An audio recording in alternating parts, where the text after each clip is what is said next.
Hey you guys, what's cracking? Godsman here, coming at you with the next installment of Custom Card Review. We're on to episode 6. Yes. Now, last episode, good customs as always.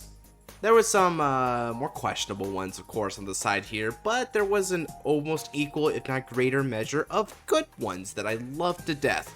So honestly, our track record still looking fire, people. I loved a lot of what we saw. I think like Wuxian is the name. It was the Chinese drama inspired ride. Like that ride line was particularly really cool from the last second. I think that might be the highlight there, which is why, if you guys have noticed, it got the thumbnail. So I'm interested to see what the highlight of this episode is going to be. Now we're going to start with Kerubin, right? This dude has been in the comments section being like, hey bro, I can't wait for you to see my cards. I got some Ezel stuff. They be cooking. See my cards. See my cards. So now we're here. Finally. And he'll be the front runner for episode 6. And because he took so much effort to informing me that he's got cards for me, let me go ahead and actually take the time to read what he has here, because it's the least I can do. I'm going to slap this one card here for the fun of it. Decide to give Ezel some love. Right. No surprises there. And make a faded one card for it. Haven't made any support cards, so if when I do, it'll probably be slapped onto this comment thread. Enjoy the Ezel Copium. Self-deprecation. Classic. Credit to Asakamoto. Oh yeah, it's the Zero Chan art. I think I've seen this before on a couple of thumbnails. Adding flavor text, prideful roars become the causality of fate's overture. You can tell it's a card text because it only makes like 10% sense. Like, it's hard for me to understand what a lot of card text even means there. It's so abstract in nature. Like, what am I supposed to glean from this? I'm also going to advise at this moment, con of the meant is applied only to the first auto ability, not for it to be universally applicable. If it needs to be specified. So I'm gonna edit to specifying on the con. That's proper. It can be done. Let me know. That flew over my head because I haven't seen the cards yet. I saw in the video that got posted up earlier, someone made a Platinum Ezel, but not a faded one. Playtest this with a rear guard support on the other one made. Actually works very almost too clean with these cards. I guess so. It makes sense. Ezel is Ezel. If you have similar constants such as Superior Ride and Calling for the deck, they're probably going to synergize with it anyway. Fourth edit. Talking to my friends, getting input, got fixed to allow for more flavorful divine skill while still granting overall consistency. Might be the final fix. Something is missing, so yeah, help. So yeah, okay, with the fifth edit, I guess he helped himself. Made very slight changes, but I don't think it's overcooked. Might be slightly better now. Leave it as an extra comment, let you decide which is the better one in terms of balance or coolness, which makes sense because balance and coolness are both important factors in my eyes, right? You may have a fundamentally overpowered or underpowered card, but if it's flavorful, I'll dig it anyway. I'm even add a revamped Ezel ride line for the faded one, as this is Platina. Okay, read all that. So let me go ahead and check out what's going on here. So this is probably his first rendition of it. Faded one of Indomitable Pride, Platina Ezel. Yeah, the art definitely goes really hard with the encounter background. There's a very gunmetal gray palette going around here. Very cool. Auto on the Vanguard circle when placed or when this unit attacks. Oh, okay, so it's got two timings for this. Counterblast 1. Look at the top 5 cards of the deck. Choose up to one card from among them. Call it to an open rear if it's a unit card, and put it into hand if it was an order card. Interesting thing to note, that means that Persona Rides are going to the field anyway, so it's not like Caper, where if it's a grade 2 or less, it's to the field, or 3 or greater, it's to the hand. So this is a little bit more balls to the wall. You must call it if it's a unit, which I like it. It's golds anyway. It's what you should be doing. If your opponent's Vanguard is grade 3 or greater, you may choose up to 2 cards instead. Okay, very good clause. Good policy to scale harder to the opponent's grade. Divine Skill. Auto in the hand. It's kind of funny that Ezel would get a Divine Skill. I don't think like any encounter cards would ever get Divine Skills, but that's what custom cards are here for, right? So let's move on. At the end of the battle, your Vanguard name Incandescent Lion, Ezel, Blonde, Ezel, because this doesn't exist technically, and its card name attack costs Energy Blast 9. All right, okay, that's interesting. Okay, write this card as stand. If you have not activated Persona Ride this turn, activate Persona Ride. Ooh, you know what? I dig that. The Energy Blast 9 is a really clever cost, because energy only accrues by increments of 3 every turn, meaning that Energy Blast 9, you will have to wait for your opponent's Vanguard to be grade 3 or greater, but you only get to do it at the first instance if you have not paid energy for anything else, such as Biscotti's.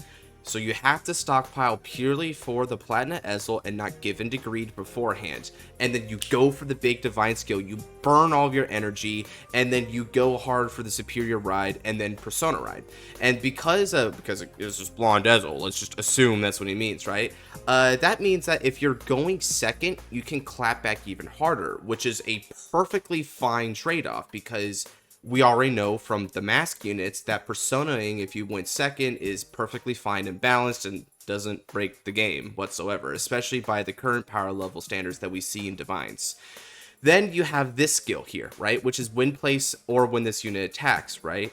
This is a really, really good design skill as well, because I like how a lot of your cards, and I see his point with how it would synergize with the previous Ezel cards that we read way back in the first episode. I think it was the first episode of the series.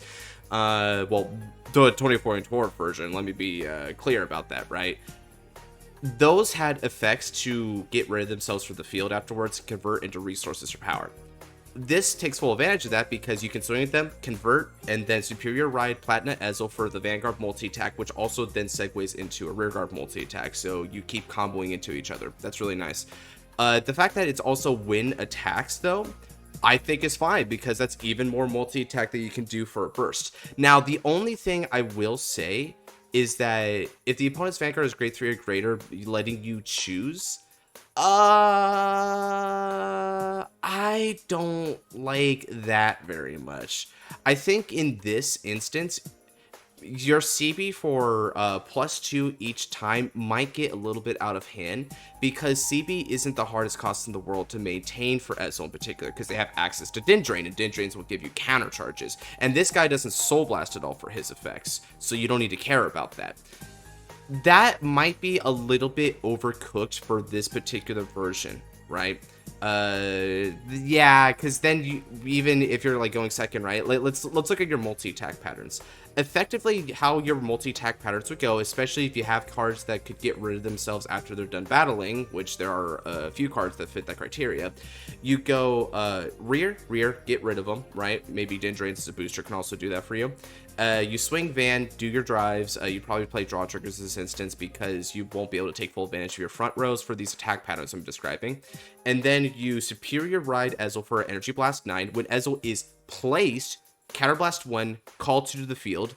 You have Persona Ride numbers to make them bigger. You swing, convert them back down. If you're keeping track, that's 5 attacks so far. You swing with Ezel for the 6th attack, and then Ezel's skill, when attacks, Counterblast 1 and call 2 more off the top 5, which is a very generous search radius for this skill. That means you have a 8 attack turn on turn 3, and 5 of those attacks have Persona Ride power on top of them. Yeah, please make it just 1. Try to cut down on the attack somewhat. That's a little bit too crazy. Or maybe have some other kind of balance stipulation where if you add to the hand, you can't do it again. If you call to the field, you can't do that again. So you can only do like 1 of each. Maybe you could do that if you're trying to mix and match it and not... You could keep benefiting off the skill, but you can't keep multi-attacking off the skill. That might be a clever way to counterbalance it. But aside from that, yeah, this card rules. I think the Energy Blast 9 is probably my favorite aspect of that. It's a very, very cool cost. It feels very epic while also having a meaningful card balance in mind. So let's see what the alternate version he came up with. This is purportedly going to be the, I suppose, upgrade or the fix. Perhaps it's the side grade. We're going to find out. So still the same name, still the same stats, all the good stuff. Auto, when placed when this unit attacks, Counterblast 1, look at top 5. He has the same auto skill. So the main thing that I didn't particularly like, well, I like it to an extent, but the thing that I had the most issue with is the thing that remained. That's unfortunate. Continuous on the Vanguard circle. If your soul has Incandescent Lion, as again, it's blonde Ezel, and your damage zone is 4 or more, your front row units gain plus 5k. Very cool skill. Not only is it appropriate because it requires you to have the cross ride bonus, and so it's very flavorful in that aspect, the fact that it's also a limit break-esque skill is referencing the limit break abilities that these units had. The only thing that's a little bit funny about this is that Platinum Ezel is technically an ultimate break unit, but I understand why you would just do 4 or more, because 5 is so specific I mean, at that point, you probably just make this plus 10k if you're doing it at actually 5, because you are on death's door, and you had to balance your counterblast and your damage to a point where your opponent pushed you to 5 and didn't deny it to you. So if they give it to you, you should be able to push back in kind. Now, the Divine skill is auto in the hand at the end of the battle, your Vanguard named Incandescent Lion Ezel. Again, I'm going to stop mentioning it now. In its card name attack cost, Counterblast 1, Energy Blast 4, ride this as stand if you have not activated Persona right. Okay, so he altered the cost. I don't like this cost as much. This cost is easier than the other one, and yes, the Counterblast does mean that you can't spam it as much, because a full Platinum Ezel turn is going to be 3 Counterblast total. But I have an issue with this that didn't pop up the other one because of the nature of the energy gimmick. The ride line for Ezel lets you ride skip into Blonde Ezel. And with that ride skip, let's assume that you went first. Now, if you went first, then that means you do have to wait a turn before you can do this. So your turn 3 will be vanilla, which is perfectly fine. But let's say you went second. If you went second, that means that the opponent is at that means the opponent is at grade 2, and you're going to be on grade 3, and then you go for this multi-attack. You'll have the 6 energy, so you'll have 4 of it to pay right here. You burn through it, you go for this attack pattern, and it's an 8 attack turn, most of it with Persona Ride. And because of Din Drain, you can probably juggle it with just like a couple counter blast. And now it also has the extra 5k on top of that continuously, making that it's a super Persona Ride bonus, if you would like to call it that, while they're on grade 2. Now, I will admit that you can't do 8 attacks technically, it's only 6. But still, 6 attacks with this huge power buff, and also a total of 3 drive checks, because this guy doesn't lose drives, mind you. It's only the original Ezel that would lose 1 drive due to the ride line skill. That's a lot of pressure to put on your opponent right off the gate, dude. That's a whole freaking lot. So I think this needs to be more considerate. With this skill here, this skill needs to specify if your opponent is grade 3 or greater in this one as well. If you do that, then this one is fine. Between the two, I would say there's things I like and don't like about both.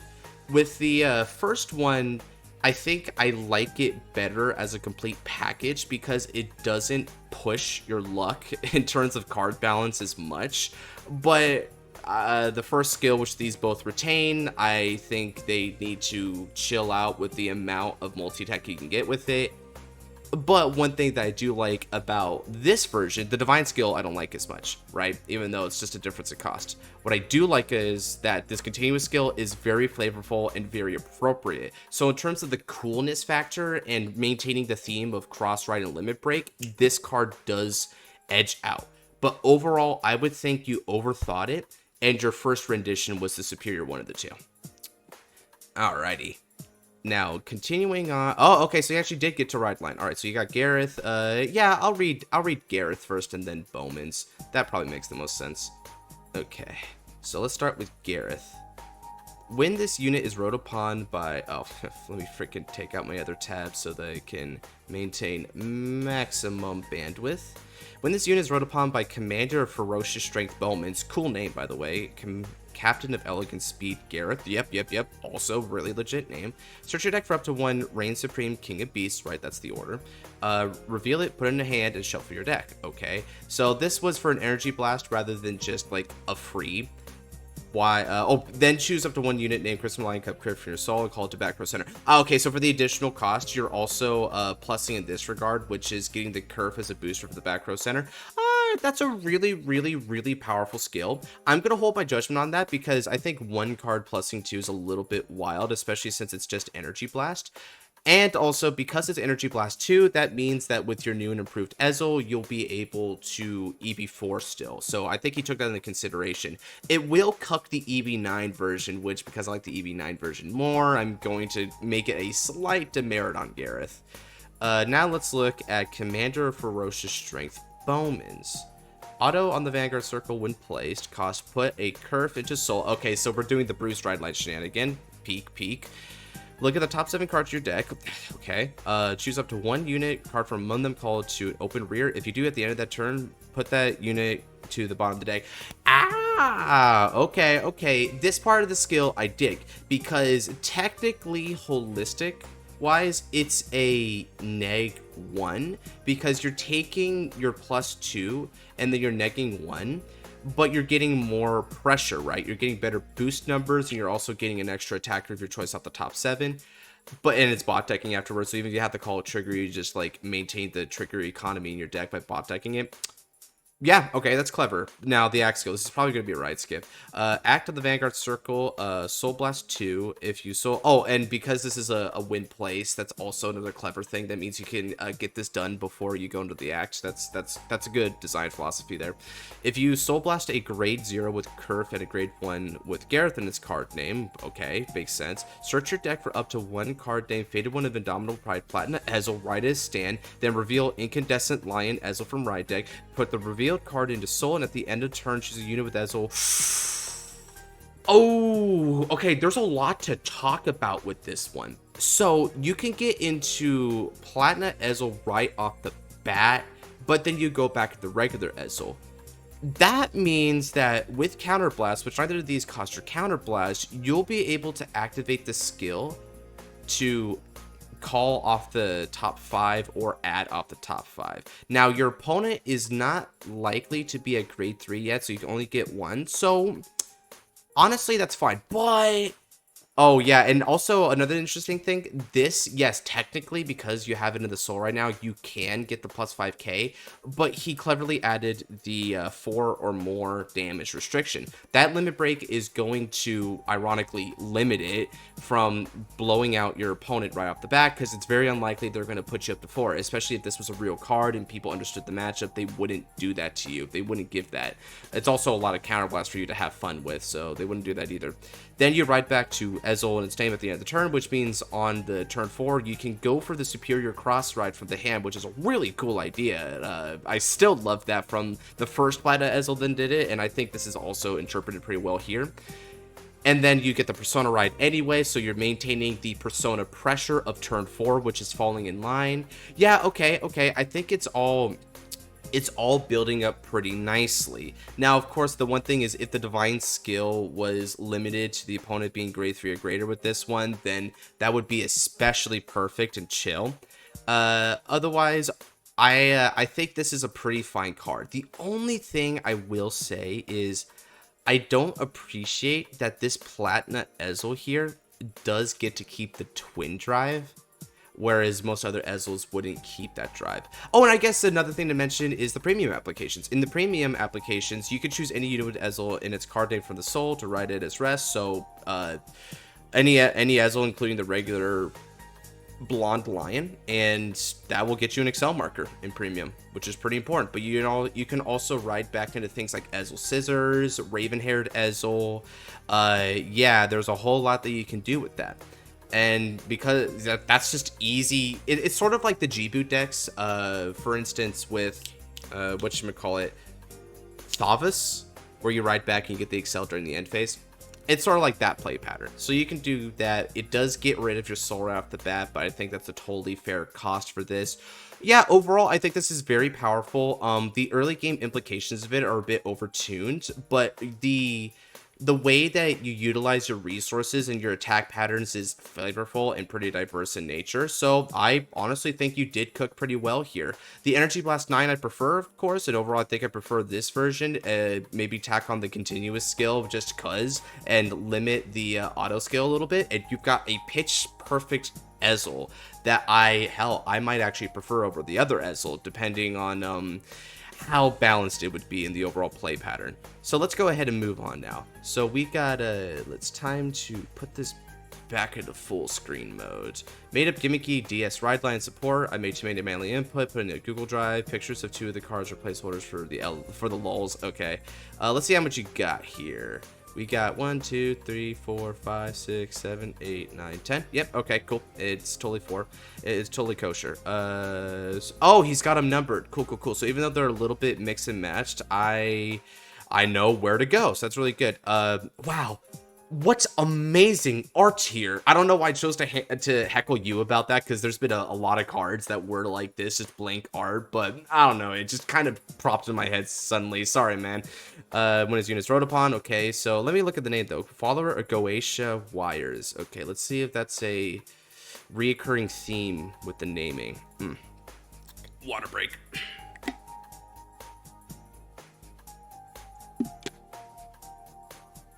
All right. When this unit is placed on Van Circle, search your deck for up to one Grimoire card, reveal it, put it in your hand, and shuffle your deck. Wow, it's like we're playing Lutetia in Dark States now. So I like that. It's cool that we have a Dark States deck here that's going to be focusing on an order. Now, we'll see if it's a normal order or a set order in a second. When this unit is rode upon by a card with Goetia in its card name, choose a card from your drop and place it into your Grimoire. Put in your order zone that's Grimoire. That answers that question. It's a set order. All right, and what is the... Oh, this is also kind of odd. It has 2 skills as a ride line unit, which isn't typical, and they're both things that like set up your game plan. I wonder what the grade 2 does then. So this is Follower Goetia Ravi. Auto, when this unit is rode upon by Kimaris, I'm reminded of Canarius, that Gold Paladin unit. Maybe it's because of Ezo, but I got Gold Paladin on the brain all of a sudden. Choose a card from your drop and place it into your Grimoire. Okay, we're going to see if that's a plus or not, because I don't know what units in the Grimoire do yet. Auto, when this unit is placed into your Grimoire by your card's ability, okay, Rearguard Circle effect, costs Soul Blast 2. Choose a card from your drop and place it into your Grimoire. Okay, so when you put it, you put another one, and if you have 10 or more cards in your Grimoire, Energy Charge 2 or Counter Charge 1. You're going to get a lot of cards in your Grimoire. Ooh, I wonder if... and you're using Soul for it, so you are utilizing the properties of Dark States to accrue Soul, but you don't want to keep it there or utilize it other than just for Soul Blasting like your Genesis deck. Okay, okay. This is getting interesting. Chimeras. Whoa, what's up, Gundam 00? We've been bulking lately, I see. Marquis of Gentle Darkness Chimeras. Is that a Yu-Gi-Oh! GX reference? That might be a GX reference. That was a concept in that series. Continuous on the Vanguard Circle. During your turn, this unit gets 5k for every 3 cards in your Grimoire. All right, cool, cool, cool. Now, with the 10k clause, the grade 2, if let's just say that 10 is more or less your average. That means plus 15k for this guy during your turn. All right, that's a pretty beefy beater, but nothing out of the ordinary. Out on the Vanguard Circle, when placed on Vanguard Circle, or when it attacks a grade 3 or greater Vanguard. This is a once per turn, so that means that if you do the win place, you can't do the win attack, but then every subsequent turn, it's a win attack. Choose 2 cards from your hand and place them into your Grimoire. Okay, for every 2 cards in your Grimoire, your opponent chooses a card on the rear circle and retires it. Then draw a card for every 2 of your opponent's rear circle. Ooh, okay. So that you could field wipe them by you initially neg 2, but then you get to draw at max 2 in the standard format because they're gonna have 5 open rear circle max. So it's effectively a break even for a field wipe, and it's when place or when it attacks a grade 3 or greater Vanguard. But your opponent is choosing. So I think resist can get around it. I think, yeah. Although funnily enough, it also means they can get rid of locked cards. Not that that would ever come up. Okay. So it's so this is a control deck then. The idea of it is that you're accruing something and you're ramping power while also making it more and more likely that you can field wipe your opponent. Once you hit 10, you get the full field wipe guaranteed. Yeah, so 10 is actually our threshold that we want to be keeping in mind. That's a cool unit. I like that. That's righteous. Goetia. Let's see. Goetic Grimoire Ars Goetia. The name I like. I don't know what it's based on. I know what a grimoire is, right? But the others feels like foreign, but in a sort of arcanic kind of way, which is really, really lit, man. I'm a little surprised that we're having a Brant-looking unit in a Dark States deck, but, you know, who am I to discriminate, right? Whoever said the mechs can't go to Dark Zone. Continuous. We only have one of this card in your deck. Okay, so you can only have one Grimoire, but you search it right off the bat, so there's no concern that you're not going to be able to play it. When this card is put into your order zone, look at the top 7 cards of your deck. 7. Choose up to 2 from among them, place them in your grimoire, and shuffle your deck. So the grimoire will already fill itself with 2, and then you'll be able to fill with another 2 because of your ride line, and then you can get up to 6 because of your Vanguard skill. That's 3 wipes on its own, which is 1 card drawback. Out on the order zone, when your Great 3 or greater Vanguard Goetia its card name attacks the Vanguard, rest this card, perform all the following continue according to the number of cards in your Grimoire. Okay, so this is cool. I'm happy because if it was just a field wipe that you're building up for, then after a while it's redundant. And if your opponent gets rid of their own cards to convert from field to hand advantage, which is very common in Divines, then it feels like you're not doing a whole lot. So let's see what other effects you can gain from building the Grimoire. 5 or more. Until end of the battle, your opponent cannot intercept nor play blitz orders. Ah, okay. So your opponent cannot Elementaria Sanctitude you with the Vanguard. Nor intercept. This is very reminiscent of the grade 2 strategy order for Vanguard. Except that one also gave 10k your Vanguard, which you don't really need it here because your Vanguard's going to be BP some other effort anyway. 10 or more. Choose one of your opponent's Vanguards and it gets minus 10,000 until end of turn. Ah, so that's like effectively 10k to your front row by transitive property. All right, 15 or more. Until end of battle, when your opponent would call cards from your hand, a Guardian Circle must call 3 or more. I'm so glad that you said until end of battle. So it's your dude can get around blitz orders and it flagbergs, and the numbers are pretty big here. And this is compounding the fact that he's also quite large because of his scaling to how many is in your Grimoire. So over time, he's going to be more of a PG or GG kind of card, but then that's where the Battle Door is in the late game going to punish that tactic. And normally Elementaria Sanctitude would get around this, but you can't Elementaria it because of that, so you're closing out that option. But it's not busted because there's no criticals or extra drives or like damage pings or anything like that. So it's not like they're in any super danger. Like, it's not checkmate necessarily if your opponent can manage their damage and know when to take and when to hold. So this is a perfectly, like, honestly, when it comes to treading the line between power and balance, this is perfect. What I love most about this is twofold. One, all 3 of these effects play so well with the nature of your Vanguard being a really big beefy attacker. That's nice. It feels very harmonious, the deck strategy. When reading these cards, I know what I want to do and how I want to do it. Good stuff there. The other thing I like is the order of these effects are proper. You're starting with the annoying restrict that is somewhat niche but still important, so you're getting your baseline out of the way. The minus 10k is definitely the middle intensity effect, and then this is your big, I'm going to kill you this turn, and if you want to stop me, you're going to have to pay big time for it. That's an appropriate progression of intensity to your effects. Really, really good card. All right, what's up to 6? Rossi. Follower of Goetia Rossi. It's a grade 1 Dark States. Continuous, if your Grimoire has 3 or more cards, these units gets 2k. Okay, so this is probably going to be your booster for your Vanguard. And if your Grimoire has 6 or more cards, units in the same column as this unit cannot be chosen by your opponent's card effect. That's really important. Yeah. And this is an Urgula, right? So for those of you guys who don't know, Urgula is a Stoic K unit, which will give that similar resist effect to units in its column. And what's important about that is if your opponent has an effect to choose your Vanguard, like for instance, let's say Vermilion's damage ping will choose a Vanguard and deal the damage, this will get around that because it won't let it be chosen. And because this card can't also be chosen, it's hard to get rid of. Now, there are some effects that can still get around of that. Like, for instance, Gradual Ignis will wipe out the back row when it's attacking, meaning that there's no way for Rossi to protect against Ignis's power decrease. But this can still protect some stuff, and because it's a 10k booster anyway, you might as well just do it as a good booster, and if you happen to benefit from the protection, then good for you. Auto, when this unit is placed into your Grimoire by your card's ability, search your deck for one grade 2 or less unit and place it into your Grimoire. This is another Grimoire booster. You can build up your Grimoires kind of fast. Personally, I feel like this needs either a hard once per turn or a cost of some sort, like another Soul Blast. It's a little bit too free and easy for just being able to build up another Grimoire, because now I know the power that's coming into building up your Grimoires a little bit more.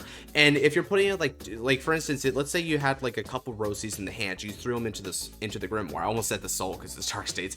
When you throw them in your Grimoire, that means that's actually 4 you're building in there already. So probably add in a Soul Blast. It's fine. Your Dark States you can build up to it. But aside from that, this card rules. I dig the concept a lot, and I think it's perfectly serviceable in this deck. Beast of Goetia. Chimera. Alright. Auto on the rear circle. When this unit is called to rear other than the battle phase. Okay, so like a main phase thing basically. Choose a card from your hand and place it into your Grimoire. Draw a card, and this unit gets plus 5k until end of the turn. Cool. Alright. Makes sense. You just you break even, build a Grimoire, but it has to be placed other than the battle phase. But it doesn't have to be from the hand. So if you have a way of reviving it or calling from the soul, then bazinga, you get it there too. That's also fine. Auto on the rear circle. At the end of battle, this unit attack the Vanguard, cost Soul Blast 2, and put this card into your Grimoire. See, there we go. We're tapping into the soul again. I like it. Choose a unit in your Grimoire other than Beast of Goetia Chimera, call to rear, and that unit gets 5k until end of turn. And if your Grimoire has 10 more cards, also gets critical +1. At the end of the turn, put that card on the bottom of your deck. Ah, okay, interesting. This is another really well-designed card. The cost makes sense. It's a break even, and you're essentially swapping out with the Grimoire of your choice. So this is another way to utilize the Grimoire. The Grimoire is sort of like a backstage where you can call out your best attacker to the field when you need to. And it gets 5k, and eventually you'll get a crit. So it's pretty threatening, and if you need to use your Elementaria on something, if that thing with the crit gets particularly big, you might want to use your Elementaria on that, because it's not going to happen for the opponent's Vanguard anyway. So use it on that, right? And then at the end of the turn, it goes down. So ultimately, it's a Soul Blast and a -1, but it still maintains your Grimoire equilibrium while toolboxing it, and it has a pretty threatening multi-attack to it. It's sort of like Zamoog. Zamoog also gets 5k in a crit, but that one's for an energy. And I think this one is kind of comparable in your cost, with the only exception being that it is a -1 unlike Zamoog's, but that's totally fair considering the power of the other stuff that you're getting into it. Yeah. Really cool card. It's also just kind of slick that you're able to swap out between units there, right? It's just it's so cool when you take a concept and you push it to all the different facets that you can. Oh, and quick note, the Beast of Goetia name restriction, very good. All right, where's a Solomon? All right. In grade 3, okay, so we got a grade 3 rear. Continuous on the Guardian Circle. Choose one of your opponent's attacking units, and until the end of the turn, it gets crit -1 for every 10 cards in your Grimoire. Ooh, for no cost? That's a little too easy for no cost. Auto, when this unit is placed into your Grimoire, but still, really cool effect. It kind of reminds me of, I think it's either the Grand Blue or the Dark Irregular G Guardian that we got in one of the more recent premium sets, which for every increment of 10 you minus a crit. I think that's the Grand Blue one, I want to say. And then it was I think the Dark Irregular one chose a unit for every turn, whereas the Grand Blue one was a -1 crit for every 10 to a single unit that's attacking. Okay. When this unit is placed into your Grimoire, counterblast 1, and discard a card, search your deck for up to 1 grade 3 or greater normal unit with Goetia in its card name, place it in your hand and shuffle your deck. You don't have to say place it in your hand, I don't think. But, okay, so it's a counterblast and discard to search Persona, which is perfectly fine, because at the end of the day, you have Freiheit. So Freiheit was another way that you could search Persona. So this is the same cost to do it, but the benefit is that you also get to search another copy of Solomon, which is really important because Solomon is a defensive unit. I do like the concept of a defensive unit like that because you're ultimately a control strategy. So having a way to grind out is pretty solid. Auto in the order zone. At the end of battle, your Vanguard with Chimeras in its name attack the Vanguard. Energy Blast 4. Remove this card from play. Choose a grade 3 or greater unit from your hand with Goetia. Write it as stand, and until end of turn, it gets drive -2. Ooh, interesting. So instead of the defensive play, and I also noticed this thing has 0 power, so I'm assuming you never want to attack with it, which is fine because it's either meant to be defensive or searcher unit anyway. So that's kind of slick. I guess the Gray Shoe is going to be doing the bulwark of the attacking for you anyway. So Master of Goetia, this is an interesting play. So if you're using your energy, which I think that's the main thing you use your energy for overall, okay. What you do is you can choose to search your persona, and by forgoing Persona Ride, if you don't wait, because you don't Persona Ride during the battle phase, you only Persona Ride if you're riding the same unit, both have Persona markers, and it's during the ride phase, your normal ride phase. If you meet that restriction, it's a Persona Ride. Otherwise, it has to specify a Persona Rides by effect. So this won't Persona. Instead, you're doing a sort of Raging Form Dragon effect, which, guys, you know what I'm going to say about that. But it doesn't get any drives. That is a -1 to your Grimoire total, and it's a -1 to the cards in hand, technically, until you use this skill, which is a field wipe, but you have to pull 2 cards and then you get 2 back, which means that that's a break even in your card economy with the skill. So ultimately, you're negging 1 of the Grimoire and you're negging 1 from the hand in order to get an extra attacker. This is most pertinent if you are already on Persona Ride, because then, yeah, it will actually hit pretty decently big. I guess to use a comparison, it feels a lot like Dayusha that got revealed, right? That encounter, when it attacks, you can put a card from hand into the soul in order to restand it with -2 drive. And if you can't do the Goyusha, then yeah, it's just going to attack for no drives again. But if it's fairly big, then you're willing to take the neg just to pressure your opponent an extra card or 2. Good card too. It's worthy of taking the neg. This cost is perfect. I like that this utilizes energy, and it's also making you lose on card economy to push the offense if you need to push and you don't think you can grind out your opponent as much, or if you think they're on death's door and you're willing to take the gamble, because your Vanguard will still be swinging very big based on how much you've got in the Grimoire, even without any drives to its name. The only thing I would say is I would add either, like, I would add some sort of costs to this, or maybe a hard once per turn, so that you can't keep doing this necessarily, but I may be overreacting. And overall, this is a very slick and clever card. This archetype, like, I honestly can't see too big of a flaw with this so far. This is stylish, unique, it's creative, like, it's balanced, it's everything. Let's see, we've got 2 more to look at. All right, Goetia, Dark Deed, Goetia Nova. It's a great... Oh my god. Okay. Those compliments, I still mean them, but I get the feeling this might actually break something a little bit. I don't know why. It's just that when I think about superior riding a grade 4, now that I think about it, it says a grade 3 or greater normal unit, so I should have seen a grade 4 coming. When this unit is placed on Vanguard Circle by a card's ability, so since it's by a card's ability, you have to do it by the Solomon that we just read there. All right.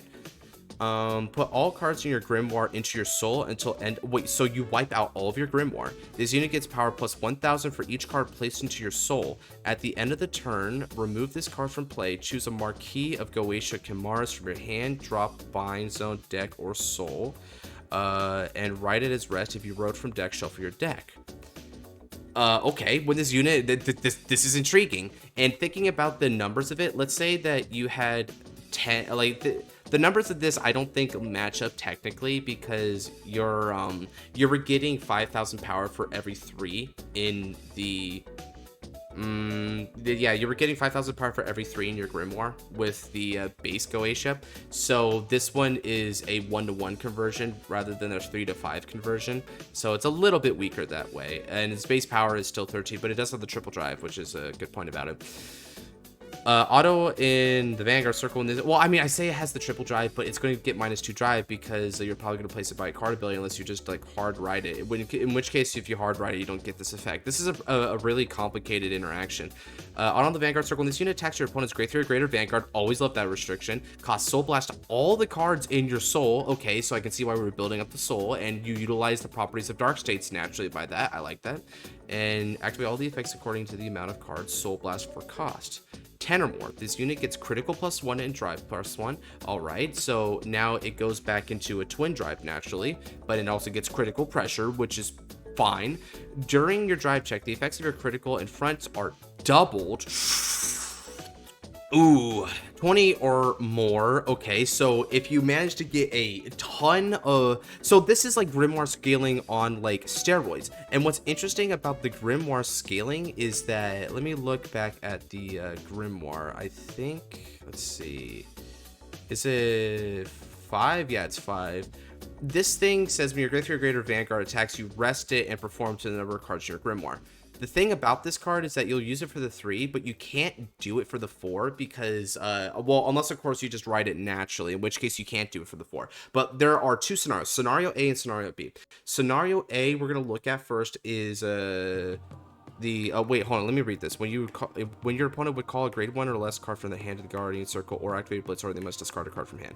Oh, okay, cool. So it's just like it's just attacks. It's attacks from when they're guarded, which can get really brutal if they don't have a PG, because that means that if they have to hard guard with like 3 or 4 triggers, then it's actually like using up 6 cards. So that's, I haven't seen that kind of tax before on a unit, I don't think.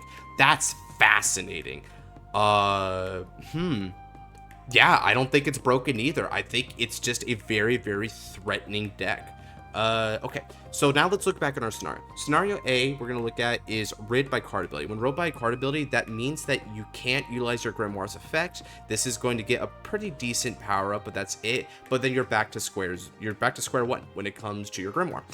So you're going to swing, let's just say that you did hit the apex, which was 20, right? This will get plus 20,000 power, so it'll be 33. It'll have Twin Drive and an extra critical.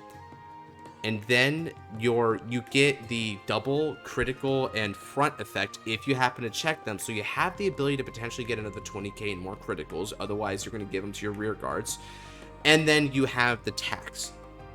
But you have blown your entire load on this attack. If it doesn't work out for you, that's it. I do at least appreciate that you can go back to your Marquis of Goetia afterwards, so that you're not stuck on grade 4 permanently, because you can't write back down unless by a card effect, right? You just can't put a 3 over 4 from hand. So they at least give you the chance to attempt to build back up. Now, B is that you write this normally. When you write this normally, you ignore this, which means you don't get to write back down, but it does mean that you Soul Blast all the cards anyway, and then you get all this. Because of that, you only get to do this once anyway, but the difference is that instead of it being a multi-attack in option A, it's a regular attack. You get to keep the drive, so now it's a quadruple drive. And your Grimoire then kicks in finally. Let's see, where is the Grimoire? There it is. Now your Grimoire kicks in. So they can't play Blitz Orders or Intercept, and when they would PG, they have to use 3 or more at the same time, which then is pretty incredible, because if you have to call 3 or more at the same time, then you also have to discard for each of them. So if you call the PG and 2 cards, then you're discarding 3, and then you're also discarding up the PG, so it's like a 7 card tax. And this is a minus 10k on top of that. But the minus 10k is not that bad, because this guy's actually not getting any power whatsoever, because it doesn't get any power from this first effect anymore. The second effect doesn't give any power. So it's more costly on the opponent's resources, and you do get more drives when you're doing it, but you're not building up any more, and you still burn all of your souls, so you can only do it once. This is complicated, but I think both scenarios have a lot of benefits and drawbacks, to the point where they're both viable depending on your game state. I gotta say, I'm pleasantly surprised. I thought this was going to be a dumb grade 4 that was going to overblow the gimmick and make it almost impossible to beat this thing, or just one-shot your opponent, or just do something so wild. But it does utilize something really interesting, this final effect, without being busted, and it takes the several different properties of your deck and even Dark States with the Soul Blast all cards for some sort of end-of-stage-esque effect, and gives you some costs and balances, right? Alright, you know what? I kind of dig it. If you want to go for your big bad play, you can go for the Goetia Nova if you want. Personally, I think this is a little bit like complicated to wrap my head around all at once. but it's cool. I like the boss. It's a grade 4 where you can only realistically use it once in either scenario regardless. So it's a finisher unit through and through, and if your opponent can take the big burst, and you're probably going to take a while to build it up to its apex. So it's a big burst that's probably going to be live, I'd say, on turn 5 most of the time if you've been a good goober and building in your grimoires. And if you've established a persona ride effect, right, which you can if you're going for option A that we talked about, yeah, it's an appropriate finisher at an appropriate time. And if you fail it, then you don't get anything afterwards, and you deserve that, right? Because you put all of your money, all of your eggs in one basket. All right. There's one last card. I don't know how you top that, though. That's kind of funny. I don't know what you do. Avatar Goetia Kinaris Akatham. Wait. So in addition to getting a grade 4 retrain, we also have a grade 3 retrain for the dude. Okay. Bro, this is like your set 1 support. Why are we progressing now to set 4 and then to like set 6 or 7, man? Look, I was fine that you gave us Unrivaled Bruce. Don't skip straight to Vehemence now. This unit is also regarded as Marquis of Goetia Kamaris, which means you can write back into it the grade 4, and I think there's a couple cards that reference it. I could be wrong, but at least I know for a fact the grade 4. If you rode this turn by card's ability, this unit gets drive +1. Okay, so you can combo it to just get a single drive off of the superior ride from the 0 power grade 3. This unit attacks a grade 3 or greater Vanguard, counter blast 1, energy blast 2. Choose up to 2 of your standard rear guards. They get 5,000 for every 3 cards in your Grimoire. If your Grimoire has 15 more cards, they get at the end of battle, this unit attacks. Stand this unit at the end of the turn. Put this unit on the bottom of the deck. Ooh, yeah, okay. I don't like this one so much. This one is doing a lot of like balance breaking. Like, you had such a fine line, and this one is pushing it overboard. Getting the drive back means that you're directly going against the nature of the -2 and the balance that you set around the card economy for that. And unlike something like Dayusha, where Dayusha has to bind the Goyusha to get it once on Persona Ride, this doesn't have either of those restrictions. It just says if you rode by card's ability, so it just fights against that.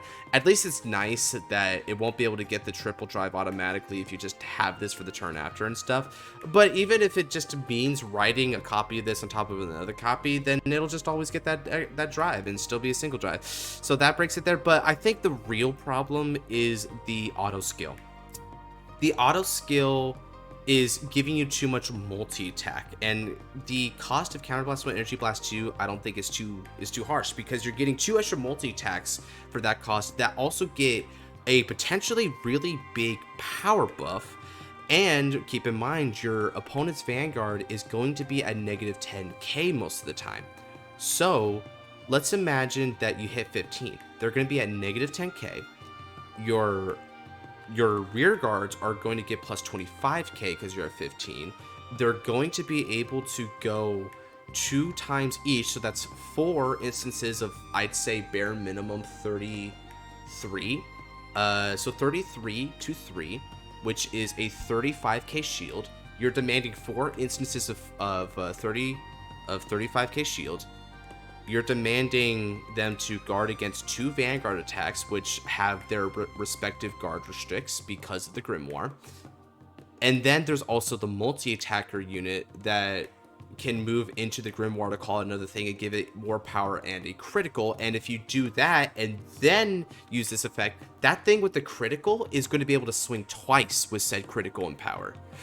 This blows it way out of the water. I don't even want to count the amount of attacks you can get, but I think it's like 1, 2, 3, 4, 5, 6, 7, 8, 9, 10. I think your max is like 10 attacks in a turn now. Like, why even go for the grade 4? This dude is stronger than the grade 4, in all honesty, because he doesn't have a gambit behind him. He just has this consistently really, really strong effect that would put like Aqua Force's multi-attack patterns to shame. Yeah, this dude is overtuned, and it goes against all the card design philosophy. And I think also just getting the drive kind of spits in the face of like the -2 to begin with, especially because, again, compared to Dayusha, you know, I don't think it deserves it. So if we ignore the grade 3 retrain, your other 9 cards are brilliant. super, like, super pog. I would definitely play this in a heartbeat in one of our custom card battles. And this, hey man, depending on what I see here today, you might have made the thumbnail, not gonna lie. Anyway, that's enough of the Goetias. Let's go ahead and continue forward. But I think I need to get a quick water break. I did a lot of reading there. Oh boy. The true burden of the card reviewer. Throat injury. Disastrous piece. Sup, bro? Okay, so he gave us 1, 2, 3, 4, 5, 6, 7. He gave us 7 cards, okay, and he just did one by one meticulous rather than give us a Google Drive. I respect the dedication. Okay. Let me go ahead and just do this one at a time then. Yeah, I'm sorry this is annoying for y'all to see me do this, but you know, it's the process. We do it together. We suffer together. So let's see, that's 1, 2, 3, 4, 5, 6, 7. So boop, boop, boop. Alright, let's get this down one by one. And just to make it easy, I won't full screen so far. I think you guys use it. To the Milky Way Nami. Okay, so this is your grade 3 Vanguard. It's a lyrical monasterio. That's a noble. That's funny. Nobles were supposed to be an extinct race 3,000 years later. I think the only nobles that we have are the Genesis cards that were the Encounter Minerva cards. Anyway. Continuous on the Vanguard circle during either player's turn. If 5 or more Starlight Euphanaza were paid as a cost for Soul Blast, this unit gets plus 15,000 power. Okay, so that means you're probably Soul Blasting during the opponent's turn. Alright, and if you do pay that big Soul Blast, this thing is a continuous 28k. Wow, dude. Honestly, I'm not sure if that's more or less MO than what MOB would have to do, but for reference, yeah, that's pretty big. Out on the Vanguard circle. Once per turn. When this unit attacks or is attacked, you may perform one of the following based on which cost you choose. Okay, you could probably just put it to you may perform one of the following. Because the cost isn't like the dependent choice. You just choose one anyway and you pay that cost of what you chose. So that's just a little bit of a fat you can cut. Cost. Counterblast 1. Look at the top 5 cards of the deck. Choose up to 1 card among them for every 3 Starlight Euphanaza you have in Soul and add it to hand. Place the rest on the bottom of your deck in any order. So if you have a lot of Starlight Euphanaza, then you could just CB1 to look at top 5 and then add 5. Yeah, unless there's something I'm not understanding about Starlight Euphanaza, that's a ridiculously OP resource generation skill. Well, card economy, I should say. You just get like a +5 off of CB. Just consider it. That really wicked Dragon Empire card, that was the thumbnail of episode 2. Yeah, I'm starting to get reminded of that thing. Cost Soul Blast 3. Choose up to as many Starlight Euphanaza from the drop zone and place them in the Soul. If you place 3 or more, you may choose up to 1 Starlight Euphanaza in the damage zone, place it in the Soul. Yeah, this is also busted. Okay, I think we're going to get one of the not balanced ones this time around, fellas, unfortunately, because when you Soul Blast 3, you can just put all your Starlight Euphanaza you Soul Blasted anyway, so now it's a free cost. Hell, it might actually build you Soul, so your cost is building Soul. And then, when you do that effect, you also get to heal 1 to the Soul. What the frick? So you either +5 or heal 1 and build Soul? What? Weird. Okay, and this is 3 of the 5 Soul Blast, and I'm putting air quotes because you're not actually suffering a cost when you're just putting them right back. This unit gets plus 15k. Alright. Let's go up here. Starlight Euphanaza. So it's a blitz order.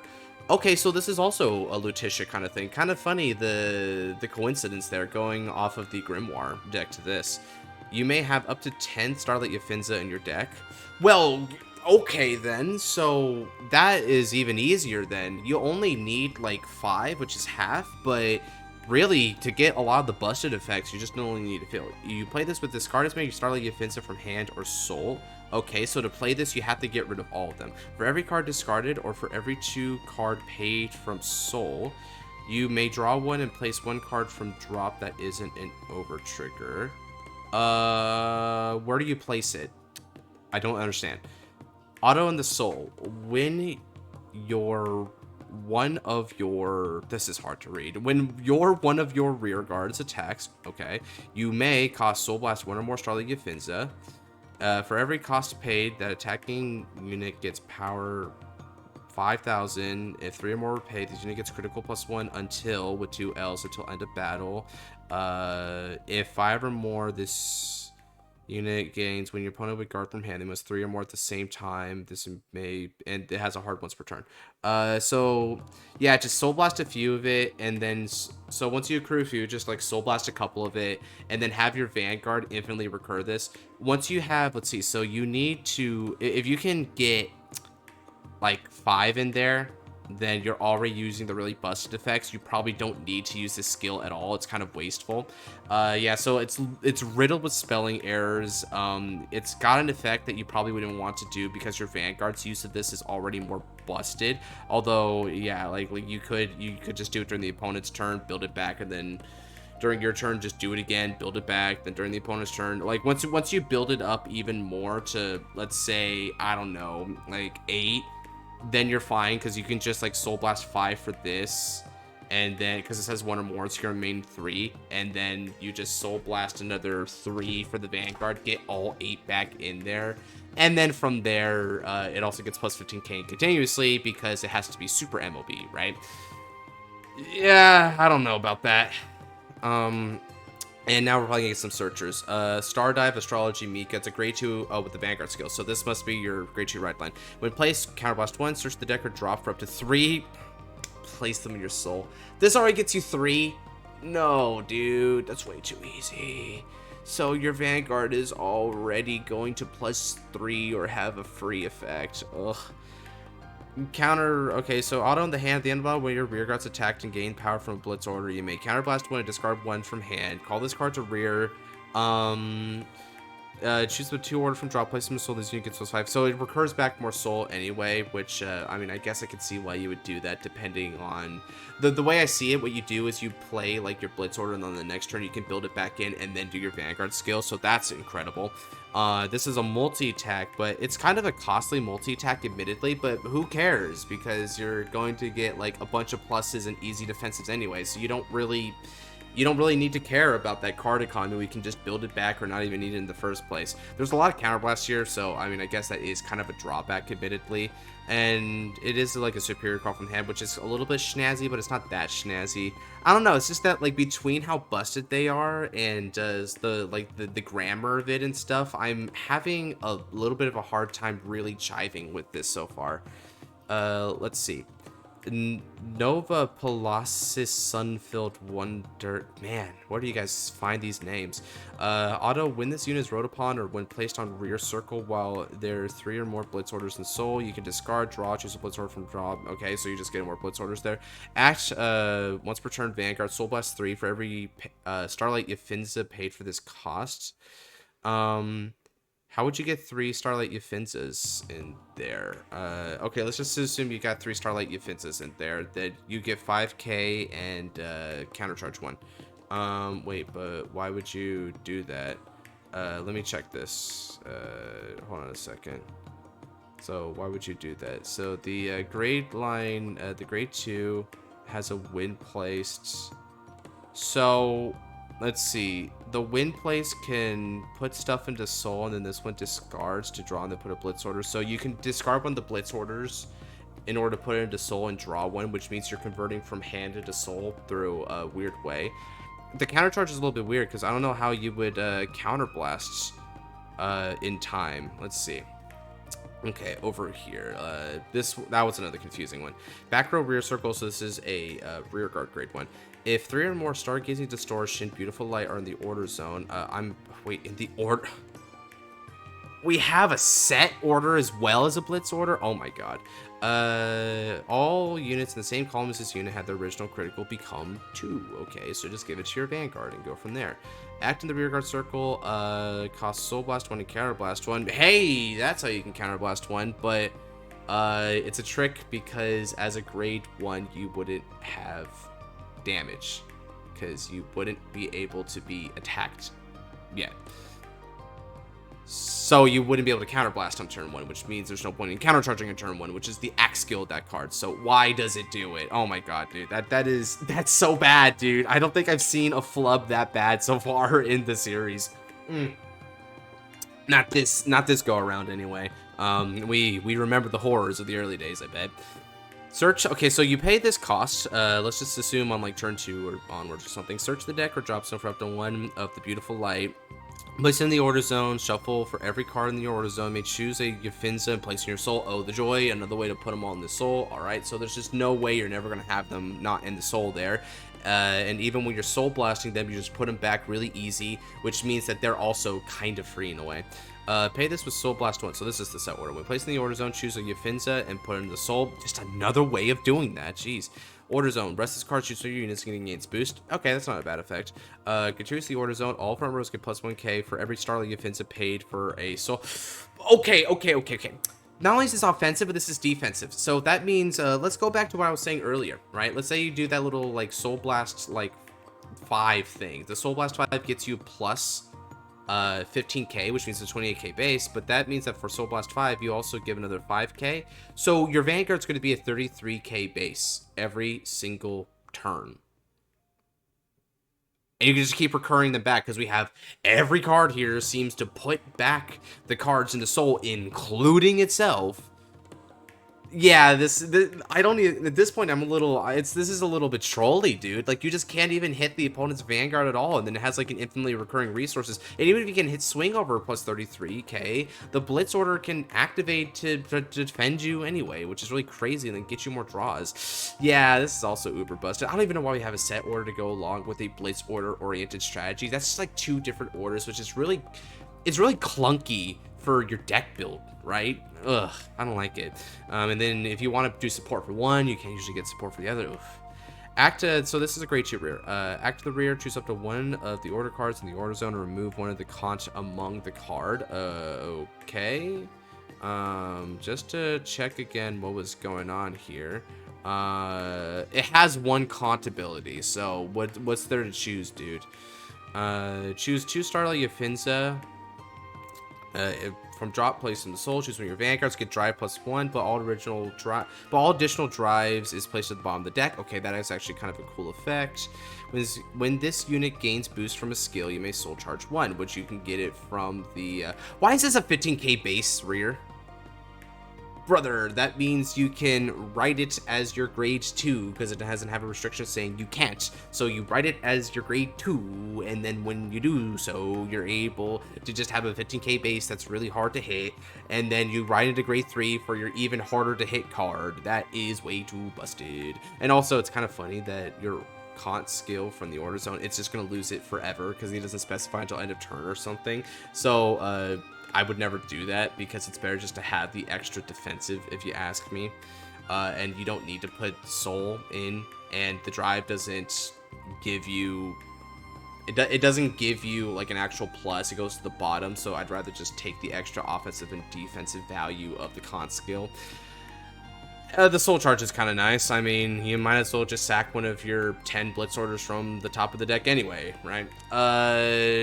Yeah, I don't like this archetype at all. There's the concept is like overbearing, it's busted, it's redundant. It could have been interesting, but I think there's, between the myriad of spelling errors and just the lack of like card design and so much weird choices, and like the stats of the 15k, having your blitz orders just come back into itself, playing blows the blitz order side and a set order side in the same deck, which is also really weird. There's just so much going on, and I don't like a lot of it. Okay, so let's move on from that. That right there, dude, I think this might be our Drag Assassins. Like, I would love it for just a super meme battle if the Starlight Yafinazas fought the Drag Assassins, and the ultimate offense versus the ultimate defense, right? An unstoppable force versus a movable object. For those of you real ones who watched that other custom card review series and saw the Drag Assassins and remember it, review again if you don't. I know, shameless self-plug to go rewatch old content. Let me know. Are these able to take on the Drag Assassins? Are these our mythic heroes come to save us in, I would presume, schoolgirl skirts and cutie smiles? I don't know. It's a Lyrical Monasterio deck, but the art's blank, right? It's another thing that makes me fall out of touch with it. So yeah, I don't know. I'm entertained, but at the same time, it was nauseating to read. I'm glad Naps isn't here. I know Naps would groan to high heavens if he had to read that. This is a concept I've had bouncing around my brain since the last custom card event. Hilariously, isn't broken like your last creation dragon. No, no way! I didn't just think of Drag Assassins, and like right after, it's the Drag Assassin dude. Dude, I'm telling you guys, the coincidence tonight are too real. There is a god up there, and he's having a fun time playing pranks on me, bro. This is funny. That's cool. All right. It isn't as hilariously broken as my last creation. I think I might have found the thing that is as hilariously broken as your last creation. Let's see what you got there. I've had to squish a lot of the cards together, as ideally this deck would have a lot more than 12 cards. Thank you. Funnily enough, your Drag Assassin cards were one of the reasons why I added that restriction, because there was just so many to go through. The deck was originally made with the idea that it could play in 2 different ways depending on personal preference and current meta. Alright, fair. However, I've had to compress a lot of the cards together as I didn't want to remove the original focus. Okay, cool. Let's just hope that in compressing them together, you didn't, like, make each individual card too much and, you know, just way more than what one card should do, because then we're going to have a Drag Assassin problem anyway. Divine Concert Hall Harophia. I just love that Drag Assassin is sort of like our community reference of bad card design, which I'm sorry to save that, civilian, but I mean, hey, we all, you know, at the very least, you kind of became a legend, right? You know, any publicity is good publicity. Grade 1 set order. Play if you have an Orcus Vanguard. Is this based on the Yu-Gi-Oh archetype? Let's read on. Continuous. When you play any tempo or dynamics order, okay, probably not. It's probably just a music theme, and the name happened to be the same. Place it in this set order instead of the drop zone.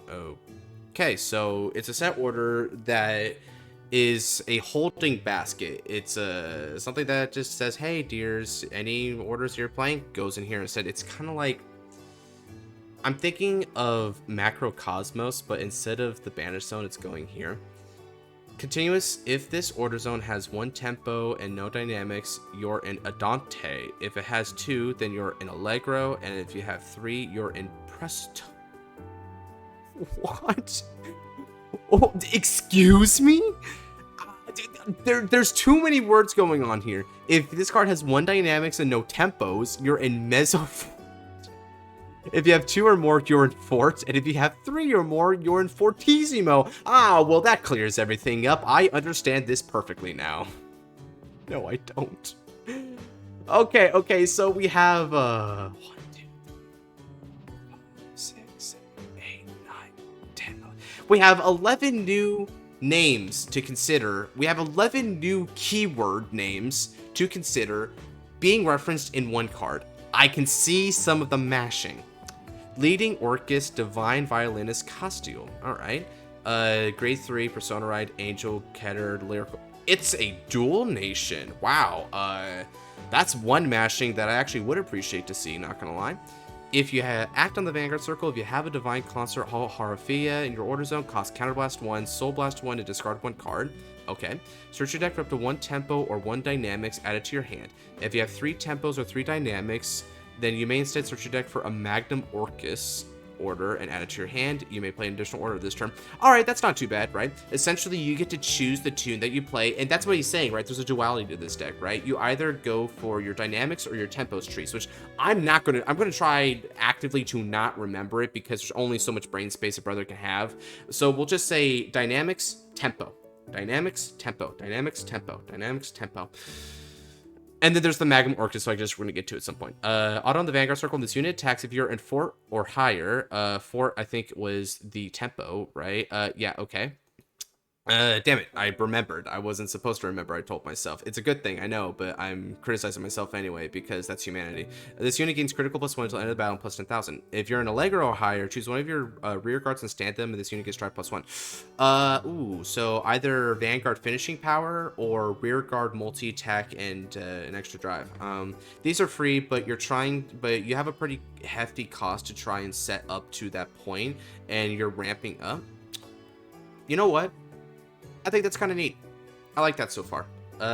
Nice. Again, I can also see where this is informing us of the flavor of each of the branches, right? So if you're in dynamics, just to check, right? Okay, so yeah. Okay, I'll say tempo dynamics, tempo dynamics, tempo dynamics. If you're in tempo gives you Vanguard pressure. If you're in dynamics, it gives you resource advantage and rearguard pressure. So one is more centralized in its aggression, whereas the other one is a bit more balanced. All right. Supporting Orchest, Hope, Harpist, Airwind. These are some heckin' names, bro. All right, so usual stats, including the dual nation. When this unit is placed on Vanguard Circle, Soul Blast 1, search your deck for a tempo or dynamics and add to your hand. Alright, cool. It doesn't put it in the order zone, which is good, because then you would ramp it way too quickly otherwise. So that's good. Continuous on the rear if you're in Mesophore or louder. Louder? Oh man, dude. So when your metal becomes death metal, this unit gets power plus 10,000. If you're in Fortissimo, this unit gets a critical +1 instead, which Fortissimo is 3 on dynamics, not tempo. Tempo is my left hand. Dynamics is my right hand. That's how I'm remembering it, because I am monkey brain. Auto on the rear circle once per turn if you're in a Dante or Faust. Cue the Sonic meme. Gotta go fast. If you're in a Dante or... I'm having way too much fun with this. A Dante or faster. At the end of the battle, this unit attack costs counterblast 1. Stand this unit if you're in Presto, which I think is the... It's the ultimate pasta machine, right? When you reach El Dente pasta, you get to restand, and then you get a weird 7k power to make yourself a 17k attacker, which is not normal numbers by any stretch of the imagination. I don't think I've seen a plus 7k since Fwanmok in GZ. If you guys are Loire players, you know what that card is, and you know why that thing was too much for that format. But over here, 7k is just weird champ. Yeah, back with Fwanmok, 7k served a purpose. This, I don't think does. So, okay. If you've made your pasta just al dente, if it's just regular pasta, your regular effect is the stand. But if it's prego, or okay, maybe I should say something. If it's pesto, if you put pesto sauce on your al dente pasta, then it's swinging extra hard. Blimey. Supporting Orcus, Deep Bassus Mirren. Keter saying, okay, Elf. When this unit is placed on Vanguard Circle, you can search a Harophia, place in your order zone. Okay, that makes sense. That one I'll give you a pass on for placing it during the order zone, because this one isn't a part of the ramp. It's just the foundation. It's where your opera is taking place, right? Like you're having to pay for all the people to actually play music. At least make the venue free. I get it, man. Auto on the rear circle. When this unit boosts, if you're in Mesophore or louder, louder is right hand.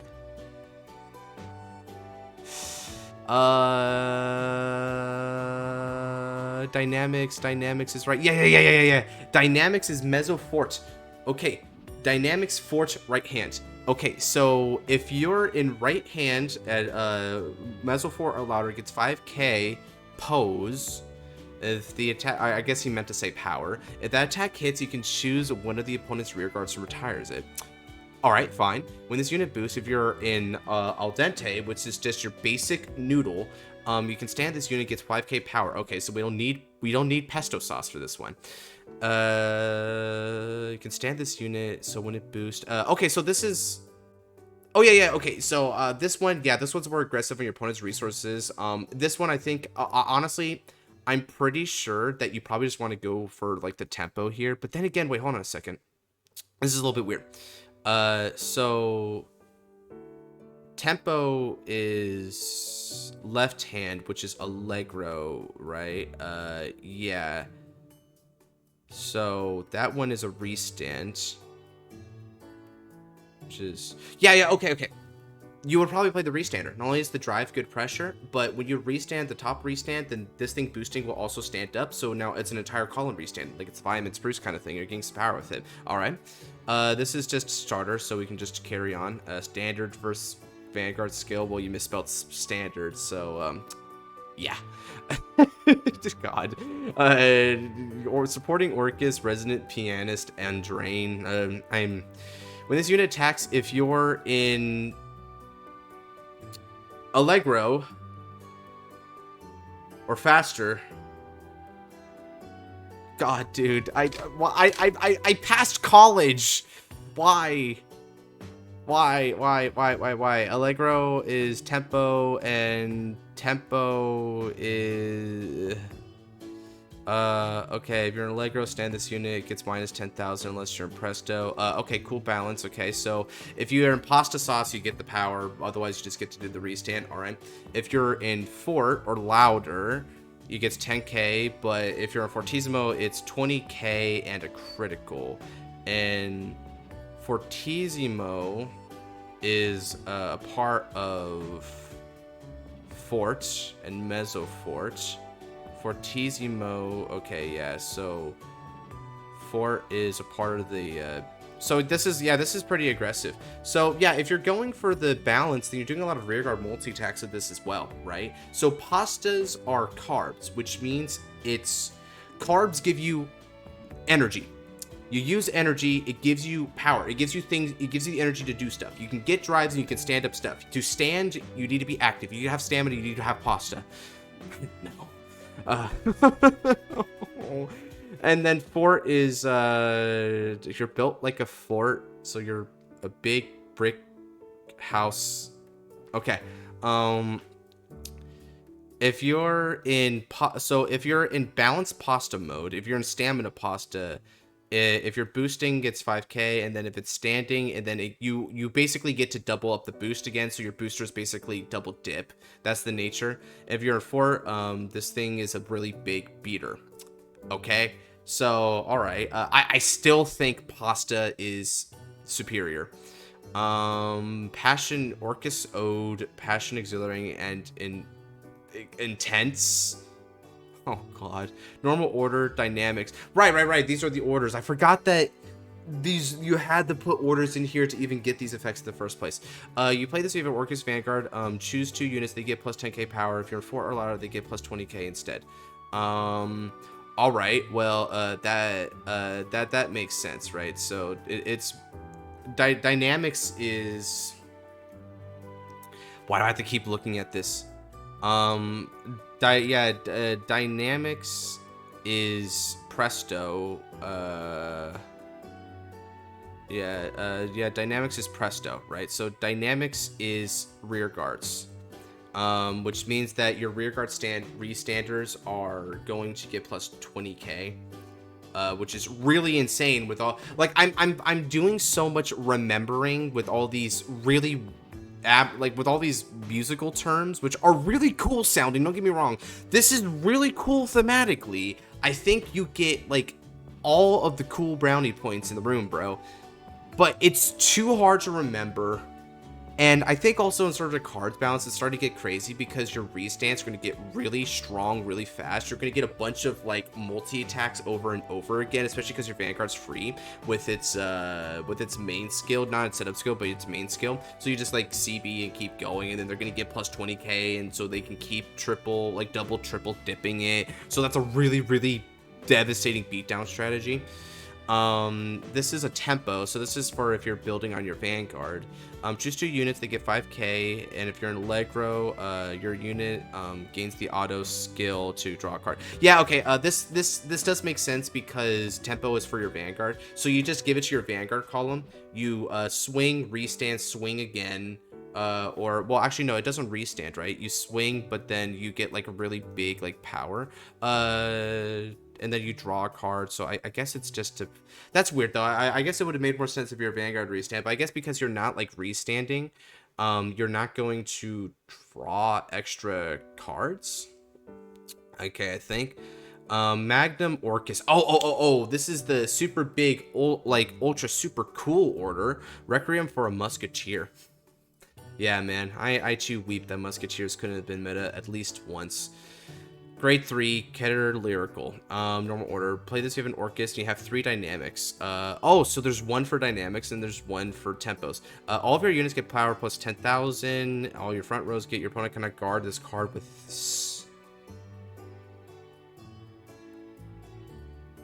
No sentinels.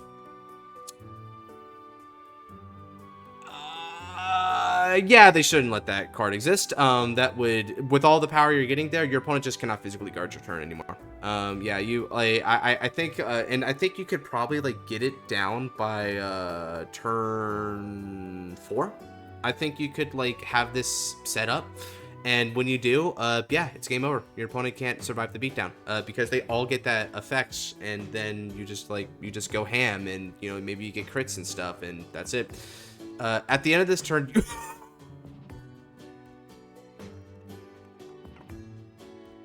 Never mind. Oh man, I was gonna brush over that without even saying like a way to balance it, but oh my god, how about the ultimate card balance of all? If this doesn't somehow beat your opponent, you lose. Oh my god, dude, what are you... This dude was smoking when he was making these cards, like holy crap, dude. Bro's like, okay, I played my music, I played it as loud as I possibly can, and this next one's gonna be as fast as he possibly can, and if you can't go any louder and you can't go any faster, well, concert's over, baby. The band Tool, yeah, we're out of here. Telling LA learn to swim, right? Deuces. Oh my god. This is such an experience to read, dude. Like, my god, I can actively feel myself, like, blurring vision and losing touch with reality, but at the same time, I'm sweating, I'm intense, I have to keep reading. I need to see where this leads, and it leads to ultimate success or ultimate defeat. Truly poetic. Magnum Orcus, Ode to the Eternal Flame. Okay, so, yeah... We feel sad for Musketeers, and we praise the Eternal Flame, which is Overlord. Makes sense. This was not meta. This was. Play this even Orcus Vanguard, you have 3 tempo, right? All of your Vanguards gain, at the end of battle, this unit attacked, stand it, and get drive -2 until end of turn, and all of your rear guards gain, when your opponent would guard from hand, they must call 2 or more until end of the turn. At the end of the turn, you lose. Oh, this is a Yu-Gi-Oh reference. again, okay, cool. So that does answer the question. Is this based on Orcus? Yes, it is, I guess. But and maybe also like other music stuff. I haven't been really super in touch with Yu-Gi-Oh in a long time, guys. I'm sorry. Why should I be sorry? No, I'm not sorry. All of your... So, okay. This card is also busted because this auto skill where it says at the end of the battle, stand it and it gets -2 drive. It's not once per turn, so it'll attack infinitely. Your Vanguard will not stop attacking. It will just keep standing up and keep getting -2 drive. So it's like, hey man, I'm going to attack you for the 9th time or something. I'm gonna have like -16 drive. Will you guard this? And it's like, I don't have this. So with how unguardable this is, and the fact that this is actually an infinite attack without even considering that your multis are going to like have guard restrictions on top of like all the other power-ups and bullcrap, these two only lose to one thing: defensive OT. if you don't check if you don't check your own OT to beat over the defensive OT, the defensive OT beats, you will lose the game automatically. So imagine a deck so powerful that unless there's a defensive OT, you will lose no matter what. Oh my lord. Well, I mean, I guess if this thing attacks infinitely, if it like doesn't have enough power, then it's like F it. But unless your opponent's checking mad defensives, then it wouldn't matter. They just keep going again and again and again and again ad infinitum. Yeah, okay, so in terms of balance, I don't think they aren't as broken as Drag Assassin, because you at least have to like build up a bit. But admittedly, I can't quite qualify how broken a lot of this is yet. I think I touched on the major stuff, though, where the multi-attack is too free and loose with way too much power. And also just your finishers, like, yes, I get it. If the opponent hits the defensive OT, then, you know, yeah, fair play, you lose, which I think just emulates how most games end anyway. The opponent checks defensive OT. Goes for premium too. Why do we have premium OTs? Please stop. Anyway, besides the point. These are just so hilariously broken, though. So, honestly, I just want to see, like, some Kong versus Godzilla type Battle of the Monsters. A three-way kaiju battle between these music cards, your aforementioned Drag Assassins, and also these Starlight cards. And I want to see which of these come out triumphantly. What is the true king of the monsters? What should be the true community meme? I'm personally rooting for Drag Assassin because it's already our personal community meme, and I want to root for him to remain that way because it's just so funny, dude. I don't know. Maybe it's just the name. The name just sounds like super hilarious and edgy. Okay.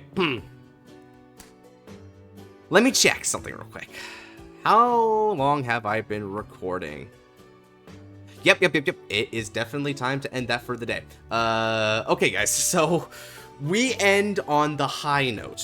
Probably the highest note ever, quite literally, because we went as loud and as fast as we possibly can to the point where the game just shuts down, the concert ends.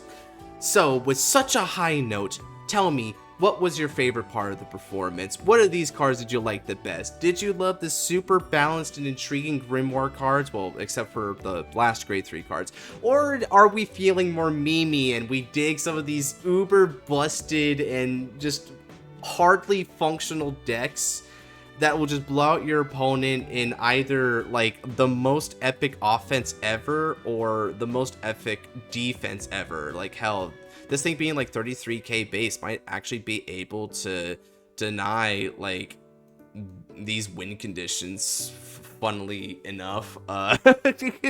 So this might actually beat that, as crazy as that sounds. Like, holy crap, like when you enter the pantheon of brokenness, then you suddenly start to realize that, yeah, there is indeed a hierarchy to the gods, and I think this might fall lower on the hierarchy of the gods. It is not a god, it is simply an angel, which is just a joke because the main Vanguard's an angel. Get it? Please laugh. Anyway, that's going to do it for this episode. So I already mentioned, you know, comment what you guys liked. If you guys want to comment about, you know, some suggestions about these cards, go ahead and do so. I'm sure whoever did these cards, right, they're going to be watching this video. I know for sure our boy Civilian here at least is going to do it just by nature of the fact that you referenced the Drag Assassin video. So if you have any more constructive feedback about it, I didn't say a lot about how you could change it here. So if you guys would do the honors there, I'm sure they would appreciate it.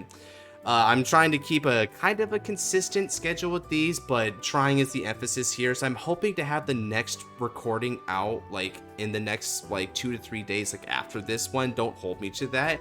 I want to get through this at an even tempo. Okay. For real, I'm stopping. I'm stopping now. Serious, Josh, serious Godsman. If you guys do like this video, though, you can go ahead and check out the other custom card season reviews that we got going on. There's the old ones, the legacy stuff if you've already caught up with the 2024 season that's ongoing right now. And if you're looking for other Vanguard content, then look no further. We've got tier lists, top 10s, anime reactions, the whole shebang. So check those out. And if you like what you see, considering leaving a subscribe and turn on the notification bell for the next time I upload a video. And with that said, take care. God bless.